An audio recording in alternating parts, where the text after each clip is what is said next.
రైతులారా, మీరెప్పుడైనా గమనించారా? కొన్నిసార్లు రొయ్యలు ఫీడ్ తినటం మానేస్తున్నాయని. అయితే అది ఫీడ్ సమస్య మాత్రమే కాదు, మరింకేదో లోపం ఉండొచ్చు. ఆ లోపం చెరువులోనే ఉందని అర్థం.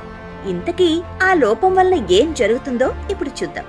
అయితే వర్షం తర్వాత లేదా ఉష్ణోగ్రత మారినప్పుడు చెరువులో రొయ్యలు చేపలు తీసుకునే ఫీడ్ వ్యర్థాలు, మట్టి కిందకి పేరుకుపోతాయి. అవి చెడు వాసన, హానికర గ్యాసులను విడుదల చేసి నీటిలోని ఆక్సిజన్ స్థాయిలను తగ్గిస్తాయి. దాంతో రొయ్యలు ఒత్తిడికి గురవుతాయి. దీని ఫలితంగా చేపల్లో, రొయ్యల్లో ఆకలి తగ్గిపోయి పెరుగుదల ఆగిపోతుంది. ఇలాంటి సమయంలో మీరు చేయాల్సింది ఏంటంటే, చెరువు అడుగు భాగం శుద్ధి చేయటానికి మరియు నీటి నాణ్యతను నిలబెట్టడానికి కీటోన్ వారి కీటోన్ పిఎస్ మరియు కియోలైట్ ను వాడండి.